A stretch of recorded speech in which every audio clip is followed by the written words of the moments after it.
안녕하세요. CTS 불안로 성경교실 마태복음 두 번째 시간입니다. 마음을 모아서 마태복음 1장에 나타나는 귀한 말씀 공부하도록 하겠습니다. 1장 1절 우리 펴겠습니다. 1장 1절 아브라함과 다윗의 자손 예수 그리스도의 계보라. 계보란 말은 족보다 이 말입니다. 세상에서 제일 족보를 좋아하는 민족이 둘 있습니다. 이스라엘 민족과 우리 한민족입니다. 그래서 미국의 하버드 대학 도서관 지하실에 가면 족보 연구실이 있어요.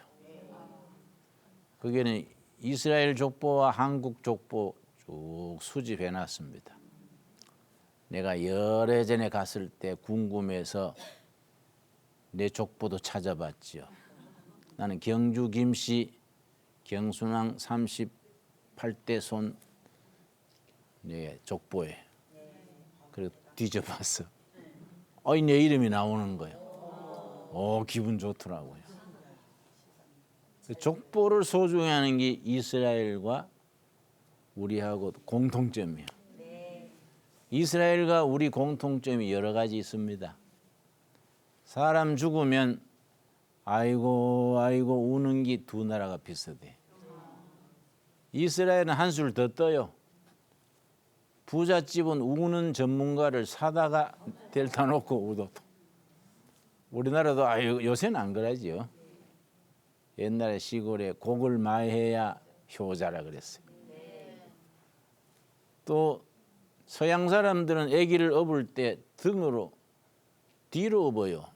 아기 등과 엄마 등이 맞대는 거예요. 우리는 어떻게 업습니까? 아기 가슴이 엄마 등에 대지요. 거기 이스라엘과 우리가 같아요.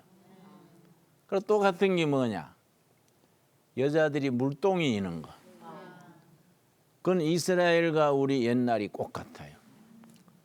옛날에 시골에서 아낙네들이 물동이를 이고 가면 서양 사람들이 신기해 가지고 사진을 찍고 했어요.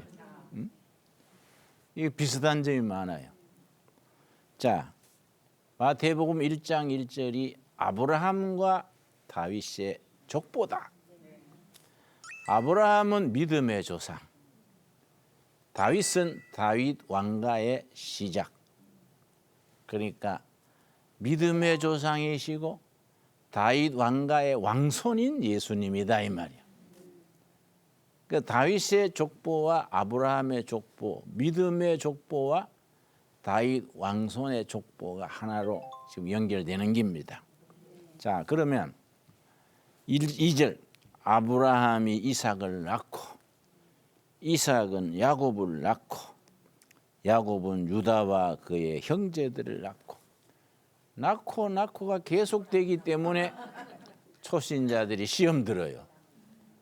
그걸 꾹 참고 읽어야 되는데 그런데 초신자 때는 그렇지만은 성경을 깊이 읽고 구약의 역사를 쭉 이해하는 사람은 낳고 사이사이의 배경의 이야기를 다 이해하기 때문에 낳고가 한 번 쭉 끝내면서 구약을 한 번 읽는 거예요. 성경 읽는 수준이 그 정도로 들어가야 돼요. 그러면은 예수님의 족보를 그냥 지루하다, 하품난다, 건너뛰자 이래 생각하지 말고 족보에 담긴 영적인 교훈이 있습니다. 자, 첫째, 4가지 교훈이 있어요. 첫째는 방금 읽은 대로 2절 아브라함이 이삭을 낳고 이삭은 야곱을 뭡니까? 낳고 계속 낳는 얘기지요. 이게 구약과 차이가 납니다. 구약은 죽고요. 모세는 120세에 죽고 요셉은 110세에 죽고 여호수아도 110세에 죽고 구약에는 죽고 나오지요. 신약은 딱 시작되자마자 아브라함과 믿음의 조상 아브라함과 다윗 왕가의 시조 다윗의 족보다. 이런 낳고 생명 이야기야. 죽고는 사망과 심판. 그렇죠? 낳고는 생명과 구원. 그렇게 우리가 이해할 수 있죠. 그 낳고가 이 보통 축복된 말씀이 아니죠. 구약은 죽음, 심판, 신약은 생명, 구원. 벌써 다르지요. 그 낳고 읽으면서 축복의 말씀으로 읽을 수 있기 바랍니다. 그런데 두 번째 아주 특이해요. 나는 경주 김씨 경순왕 몇 대 손인데 우리 족보를 내가 보면 좋은 얘기만 있어요. 누구는 영의정했고 누구는 판서했고 그러고 남자들의 얘기야. 그런데 예수님의 족보에는 이상하게 흠 있는 여자들이 4명이나 들어있어요. 우리 경주 김씨 족보에는 절대 안 되지. 예수님의 족보에는 엉뚱한 여자들이 4명이나 나와요. 예를 들어서 3절. 유다는 누구에게서? 다말에게서 베레스와 세라를 낳고. 다말이 유다의 아내였겠습니까? 잘 모르지요. 며느리요, 며느리. 이거 큰일 날 일이지. 시아버지와 며느리 사이에 아들이 났어. 이게 말도 안 되는 소리지. 여기 아주 영적 의미가 있습니다. 왜냐? 유다의 아들 다말의 남편이 자식을 얻기 전에 죽었어요. 그러면 족보가 이어가야 되는데 그 족보에서 나중에 그리스도께서 태어나실 족보인데 이 순수한 혈통을 지켜야 되는데 대가 끊어진 거예요. 대를 잇기 위해서 세상 윤리 조건을 넘어서는 겁니다. 최고의 가치는 그리스도가 태어나는 거룩한 족보가 최고의 가치지. 그걸 그리스도가 태어나는 그 족보를 이루기 위해서 윤리나 도덕이나 이런 걸 넘어서서 거기 며느리를 대가 이어가기 위해서 자식을 놓는 거예요. 최고의 가치를 위해서 다른 거는 희생하는 거예요. 그리고 영적 의미를 알고 읽어야지. 우리 뭐 고향에서처럼 와 그거 뭐 생피 붙었네 하고 뭐 와 떠들면 그거는 영적인 의미를 모르는 거지요. 그래서 예수님의 족보는 깊이가 있는 것이 가장 역사의 귀중한 가치는 메시아 그리스도가 태어나는 거룩한 순수한 혈통을 지켜나가는 것. 이거이 최고의 가치다. 이해 갔습니까? 네. 세 번째가 무슨 의미가 있느냐 하면은 우리가 예수님의 족보를 읽으면서 마음에 새겨야 될 영적 교훈이 있습니다. 세 번째가 뭐냐면은 자 아브라함이 이삭을 낳고 이삭은 야곱을 낳고 대를 이어가는 신앙. 역사 속에서 계시하시는 하나님의 역사. 내 당대에 끝나는 신앙이 아니다. 할아버지의 신앙이 아버지에게, 아버지의 신앙이 아들에게, 그 신앙이 손자에게 대를 이어가는 신앙이에요. 이걸 복음의 역사성. 역사 속에서 이루어져 가는 거예요. 그러니까 기독교 성경은 역사의식, 역사성을 소중히 하는 거지요. 그래 할아버지, 아들, 손자, 대를 이어가는. 나는 3대째야. 우리 할아버지가 고향에서 보섬살이 하다가 선교사를 통해서 예수를 믿었어. 그래서 충실한 집사가 돼서 섬기다가 또 아버지, 내가 모태 신앙이에요. 내 아들이 또 아기를 낳았으니까 5대 대를 이어가는 신앙이지요. 근데 우리 한국 교회 한 가지 약점이 있어요.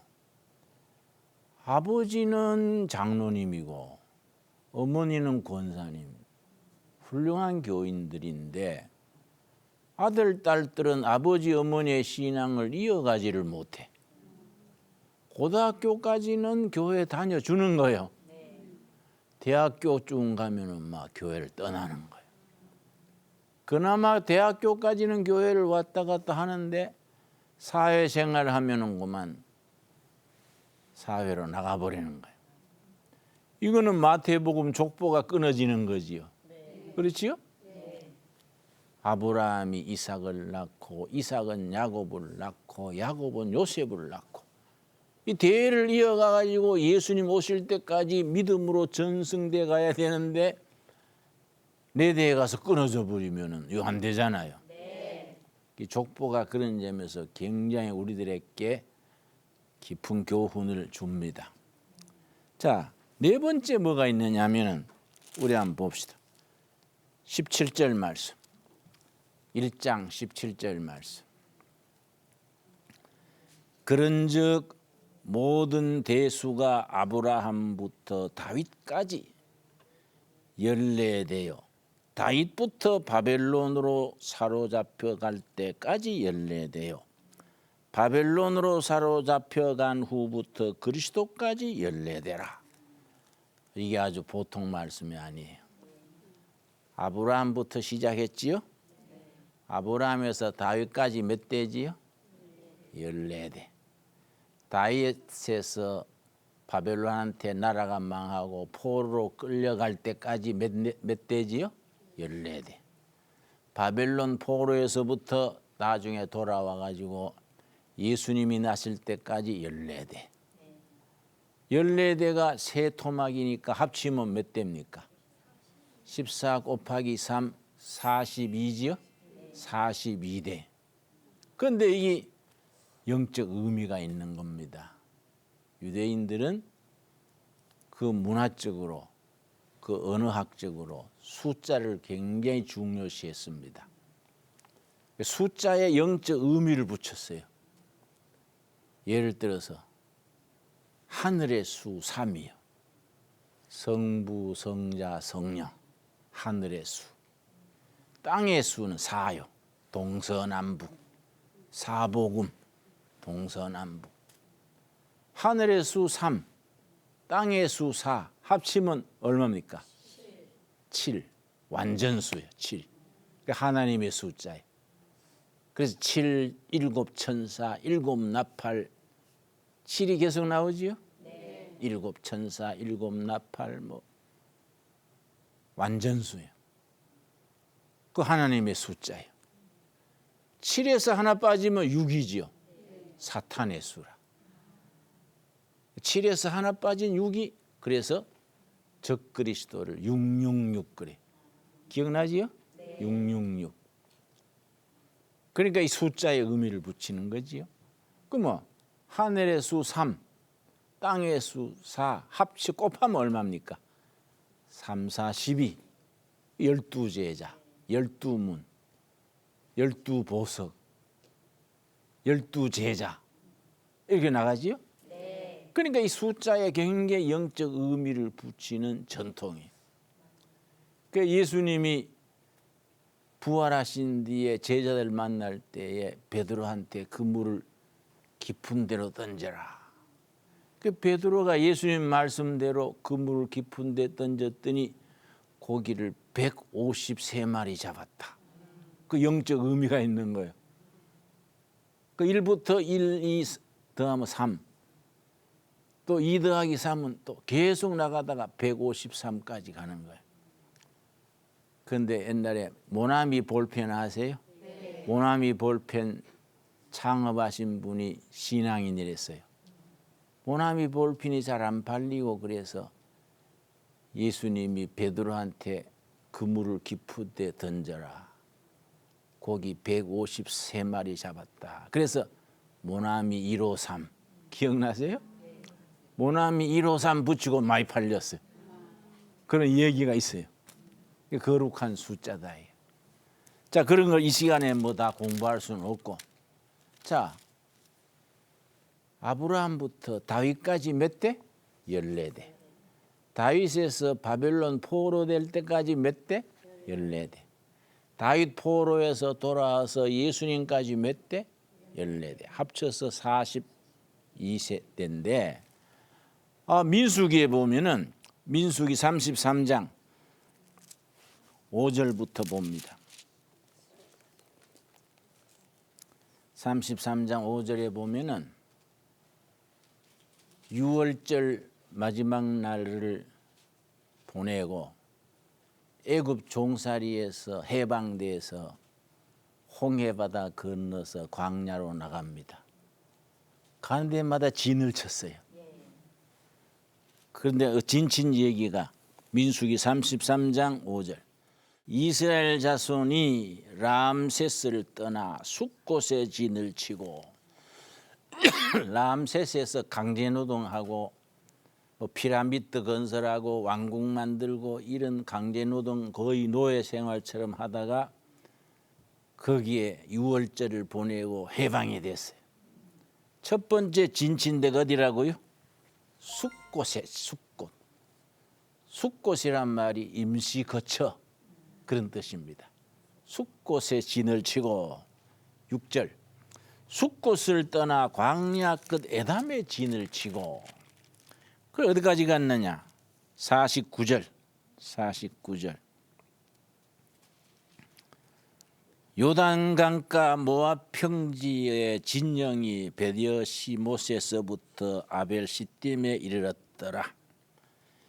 여리고 맞은편 요단강가 모압 평지에서 여호와께서 모세께 말씀하여 이르시되 그래서 요단강 건너서 모압 평지에 진쳤다가 요단강 건너가지고 가나안 들어간 데까지 진친 곳이 42곳이 42곳에 진을 친 거지요.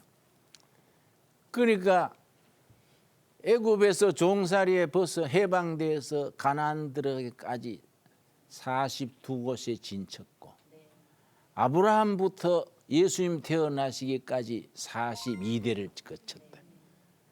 그러니까 이런 더 깊은 영적 의미를 부여한 거지요. 성경이 대충 쓰여진 책이 아니다. 깊은 영적 구조를 가지고 그걸 구속사적 이해라 그래. 그런 구원사적인 틀을 가지고 성경이 쓰여진 것이고 우리가 성경 읽을 때 뭐 졸면서 그래 읽으면은 그런 거 모르지요. 성경을 놓고 아주 깊이 공부하고 들어가면 잠이 오는 게 어디 있습니까? 눈이 반짝반짝하고 야 성경 참 좋다. 자꾸 읽게 되는 거이지요. 자, 성경 본문으로 들어가겠습니다. 자, 마태복음 1장 1절. 아브라함과 다윗의 자손 예수 그리스도의 계보라. 자, 여기서부터 42대 예수님 태어날 때까지 설명을 잘 들으셨지요? 네. 이 중에 엉뚱하게 여자가 몇 명 나온다고요? 4명. 근데 이게 참 영적 의미가 있습니다. 아까 전에 내가 잠깐 살폈는데 3절에서 유다는 며느리 다말에게서 베레스를 낳고 또 5절 말씀 살몬은 라합에게서 보아스를 낳고 라합이 유대 여자입니까? 아니죠. 가나안 땅 진격해서 첫 번째 성이 여리고 성이지요. 여리고 성에 물장사하던 여자예요. 좋게 말하면 여간집 안주인이고 나쁘게 말하면 술집 여자인데 근데 예수님의 족보에 할머니로 올라간 거예요. 왜냐? 라합이 정탐꾼을 숨겨져 가지고 구원 역사를 일으키는데 크게 쓰임 받은 거거든. 그런데 우리 경주 김씨 우리 족보에는 이런 여자는 있어도 빼버릴 텐데 예수님의 족보는 그대로 쓴 거예요. 또 그 다음에 보아스는 루세께서 오벳을 낳고 오벳은 이새를 낳고. 자, 룻이 유대 여자입니까? 모압의 이방 여자예요. 이방 여자인데 남편 죽고 시어머니 모시고, 시어머니 이름이 나오미요. 시어머니 모시고 고향 베들레헴 돌아와 가지고 시어머니를 잘 모시니까 보아스라는 밭 주인이 착하게 보고 서로 결혼하게 됐지요. 이방 여자인데도 딱 예수님의 족보에 오르는 거야. 보아스는 룻에게서 누구를 낳았지요? 오벳을 낳고. 오벳이 다윗 왕의 할아버지 아버지요. 그 룻이 이방 여인 룻이 없었으면 다윗이 태어나지 못하지요.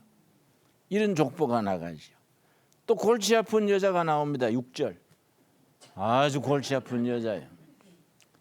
이새는 다윗 왕을 낳으니라. 다윗은 우리아의 아내에게서 솔로몬을 낳고. 누구 아내? 우리아의 아내 밧세바지. 밧세바. 다윗이 고난의 시절에는 기도하고 하나님 잘 섬겼는데 사람이 편해지고 높은 자리에 올라가면 병 생기는 거예요. 신하들은 전쟁에 내보내고 높은 데 서서 끼웃거리다가 괜히 밑에 집에 여자가 목욕하는 걸 보고 엉뚱한 생각이 든 거예요. 그냥 그림 좋네 하고 끝날 낀데 누군지 알아봐라. 그래가지고 그 충성된 신하를 죽게 하고 아내로 삼았지요. 이게 밧세바의 아내 우리아, 우리아의 아내 밧세바지요. 그럼 우리 족보에는 이런 것도 빼뿌리고 숨기고 싶을 낀데 성경은 탁 넣어놓는 거예요. 여기에 영적 의미가 있고 하나님의 넓으신 사랑이 있습니다. 우리 있는 모습 그대로 좋은 것만 쓰는 게 성경이 아니에요. 나쁜 것도 좋은 것도 있는 그대로. 요즘 하는 말로 내 모습 그대로, 내 생긴 그대로, 아주 쉽게 말해서 곰보든 째보든 있는 그대로 하는 게 나오면은 하나님이 다 허물은 덮어주시고 장점은 북돋아 주시고 부끄러운 건 가리워 주시고 단 조건이 있는 거예요. 회개하고 믿어라. 회개하고 믿으면 내가 너희 허물과 죄를 기억도 하지 아니하리라. 아멘 하시지요? 아멘. 내 모습 그대로 가지고 나오면 하나님이 받아주시는 거예요. 그런데 여러분 공자님의 말씀에는 논어 4서 5경 보십시오. 나쁜 얘기는 한마디도 없어. 좋은 말만 써놨어.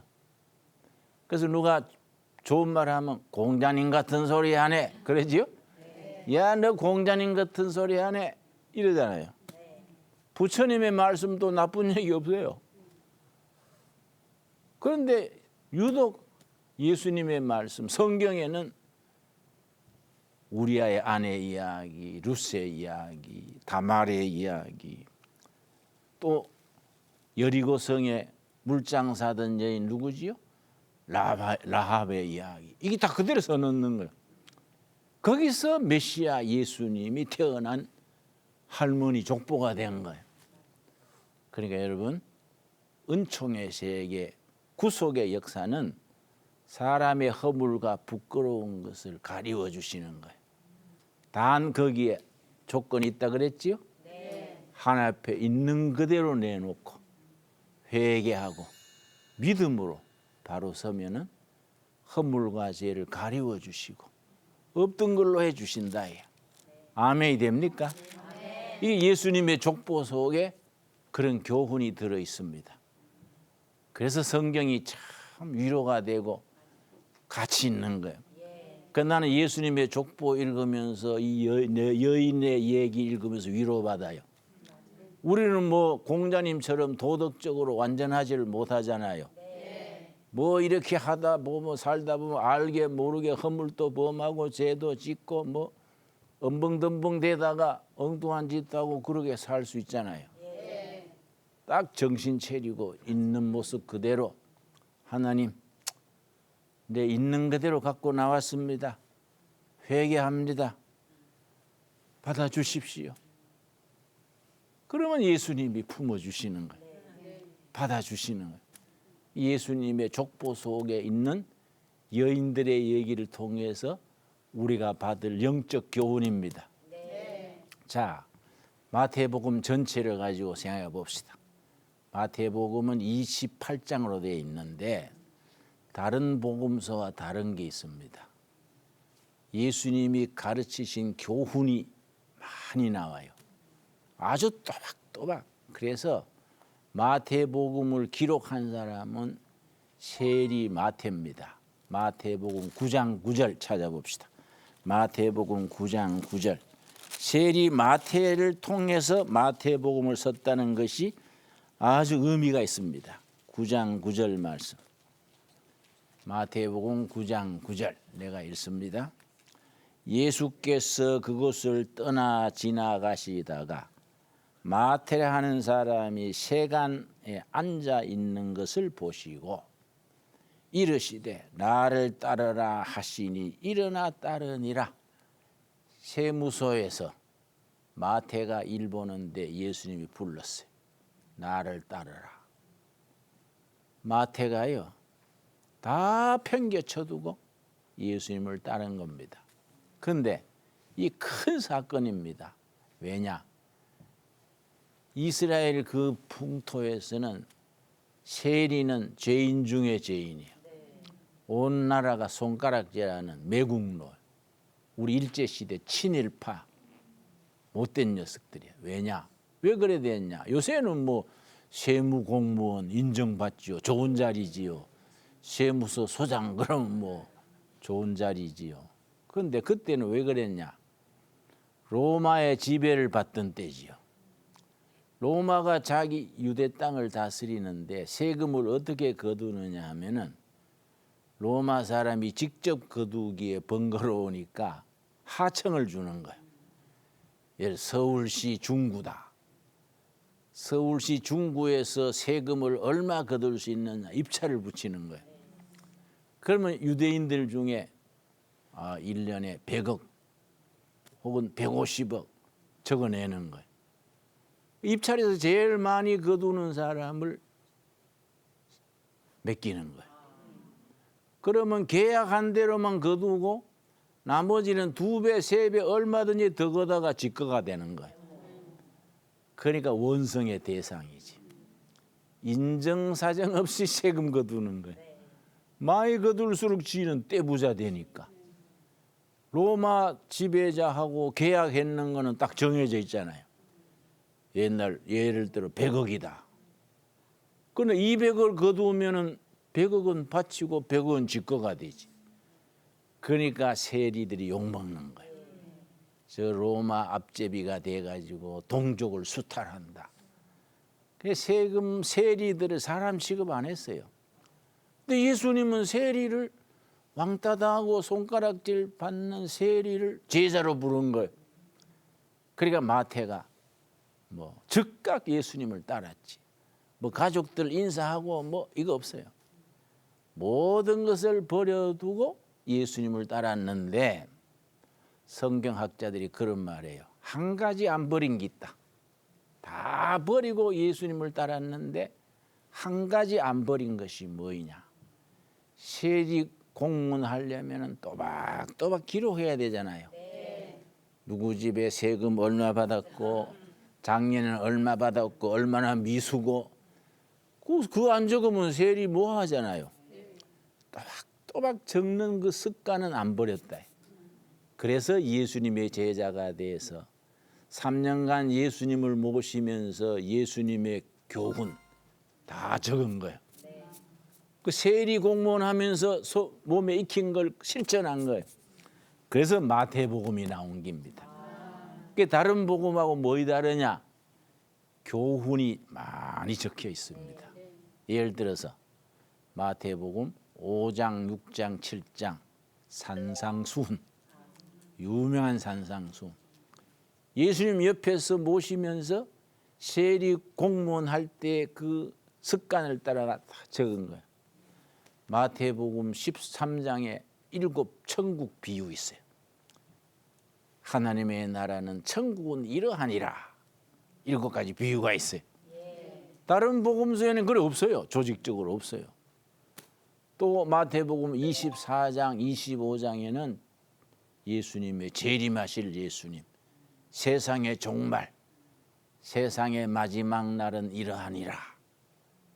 예수님의 재림에 대한, 세상의 마지막에 대한 이런 교훈들이 다른 복음서와 달리 교훈들이 잘 나오는 거지요. 이게 세리 마태이기 때문에 그렇게 자세히 적은 겁니다. 그래서 마태복음에는 교훈이 많습니다. 그 마태복음이 참 흥미가 있어요. 우리가 마태복음을 16번 나누어 공부한다 그랬지요? 네. 오늘이 2번째인데 이제 세리 마태가 적어놓은 예수님의 교훈을 우리가 시간마다 대하게 되는 거지요. 공부가 참 하기가 흥미가 있어요.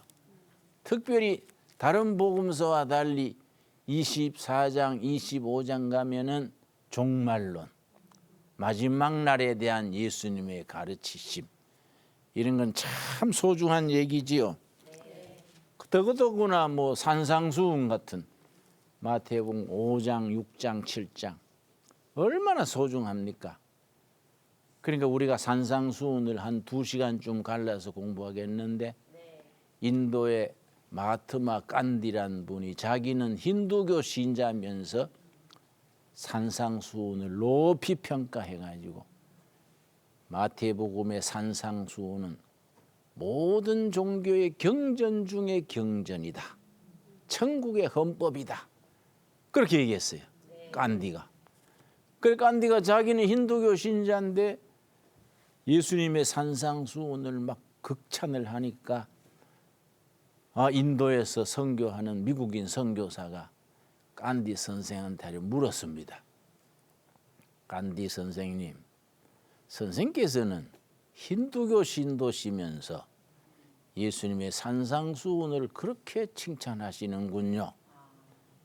인도 민중들이 크리스찬이 되게 하려면 어떻게 하면 되겠습니까? 미국 선교사가 물었어. 그러니까 간디 선생이 뭐라 그랬냐면 길이 한 가지 있습니다. 뭡니까? 그러니까 당신네 미국 선교사들이 산상수훈의 예수님의 가르침대로 살면 인도 민중이 예수님을 따를 거예요. 아주 뼈아픈 말을 한 거지요. 목사가 설교 잘한다고 전도되는 게 아니라 성경 말씀대로 살아야 이게 참 교훈이 된다. 교인이 많다고 큰 교회가 아니에요. 예수님 말씀대로 사는 교인이 많아야 되지요. 그렇지요? 네. 그러니까 우리가 산상수훈이라든지 이런 구절이 참 우리한테 요긴한 겁니다. 그런데 예수님께서 태어나실 때에 큰 사건이 생겼습니다. 마태복음 2장. 자, 베들레헴에서 태어나신 이야기 첫 번째 지난 시간에 우리가 잠깐 살폈습니다. 그런데 예수님이 베들레헴에 태어났기 때문에 예수님 때문에 너무너무 억울한 일이 벌어졌어요. 예수님 같은 또래의 2살 아래 사내 아이들이 떼죽음을 당했어. 이걸 헤롯의 유아 학살 사건. 이거는 역사에 나와요. 역사에. 이건 성경에만 있는 게 아니고 헤롯의 유아 학살 사건. 그래 이제 동방 박사들이 예수님한테 와서 예물을 바쳤지요. 유황과 황금과 모략을 바치고 떠나는데 헤롯이 유대인의 왕으로 나신 이가 어디서 나셨느냐. 그러니까 속이 뒤집어진 거예요. 자기가 왕인데 또 무슨 왕이 나다니. 그래서 이 사람은 술수가 능해서 자기 서기관 제사장 불러가지고 성경에 메시아가 어디서 난다고 돼 있냐. 이 어리석은 의용학자들이 베들레헴입니다. 미가서 5장 2절 말씀을 왕한테 고해 바친 거예요. 그러니까 동방 박사한테 베들레헴이란 데입니다. 가서 경배하고 가시는 길에 들려주세요. 나도 아기 예수 메시아에게 경배하겠습니다. 거짓말하는 거지. 자기가 찾아내가 죽이려고. 그런데 동방 박사들이 경배를 하고 꿈에 천사가 나타나서 헤롯을 만나지 말고 바로 귀국하라. 천사가 일러준 거예요. 헤롯이 기다려도 박사들이 안 오거든. 그래서 이 속았구나. 근데 갑자기 뭐 누구 집 애가 메시아인지 모르잖아요. 베들레헴 부근에 뭐 4km면 4km. 2살 이하 사내 아기를 다 죽였어요. 이게 이제 마태복음 2장에 나오는 아주 비극적인 사건입니다. 마태복음 2장 14절 말씀. 그런데 예수님이 그 중에 포함된 게 아니고 천사의 지시로 예수님의 육신의 아버지 요셉과 마리아는 천사의 깨우침으로 아기 데리고 에집트로 피난 갔어요. 벌써 예수님은 에집트로 피난 가버렸는데 헤롯 왕은 그런 건 모르고 설마 그 동네 아이들 중에 2살 아래 포함되어 있겠지. 그러고 떼죽음을 하는 겁니다. 13절 헤롯이 죽기까지 거기 있었으니 이는 주께서 선지자를 통하여 말씀하신 바.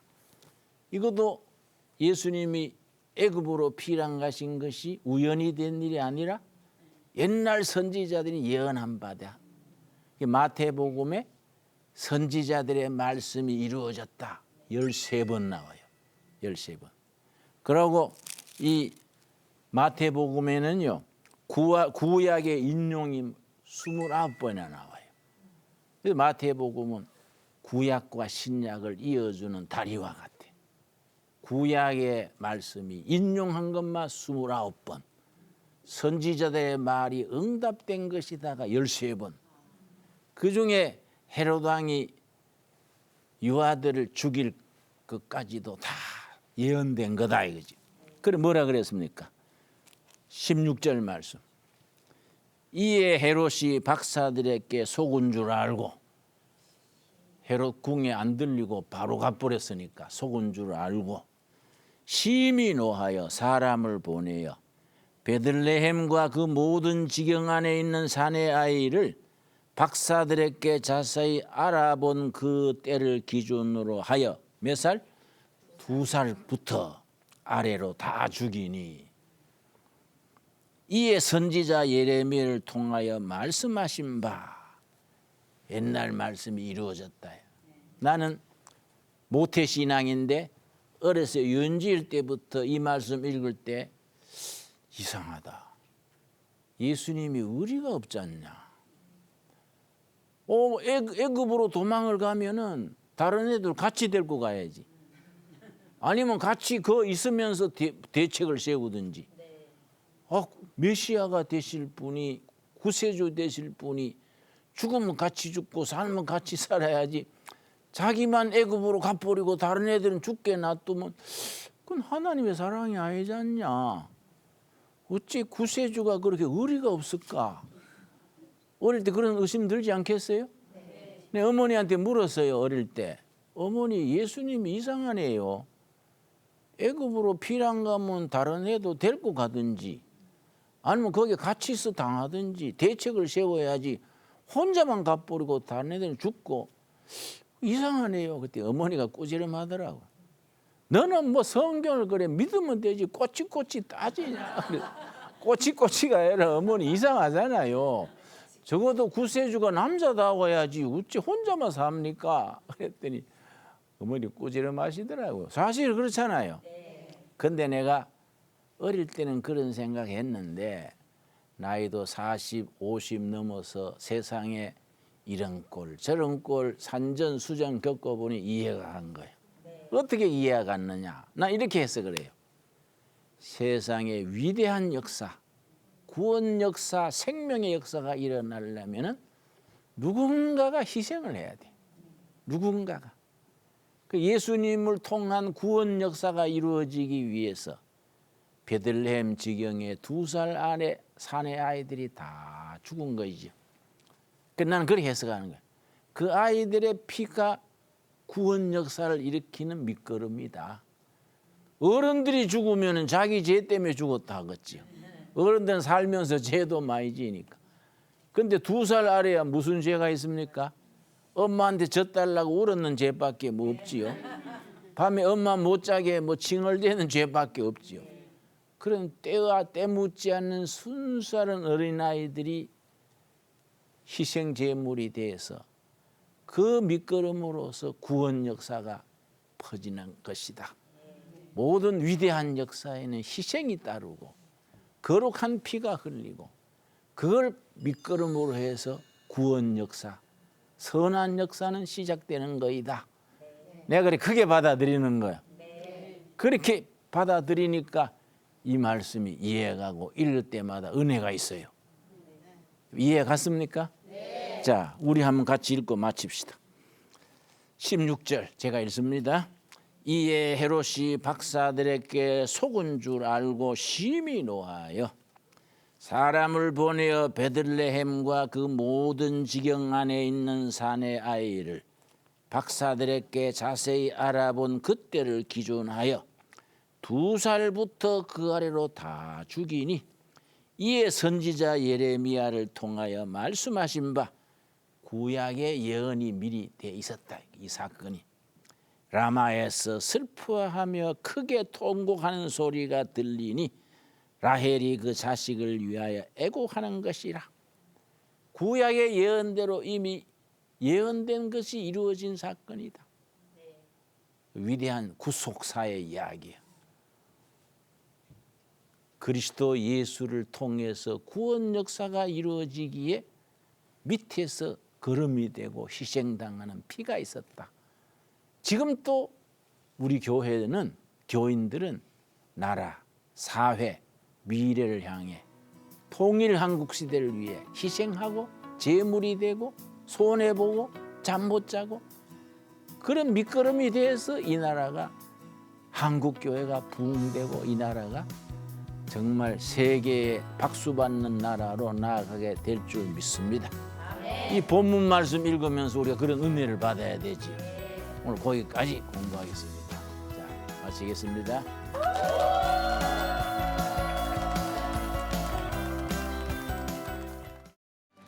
이 프로그램은 CTS 방송가족의 사랑과 후원으로 제작되었습니다. 후원 전화 02-6333-1003번, ARS 060-800-1111번으로 전화주세요.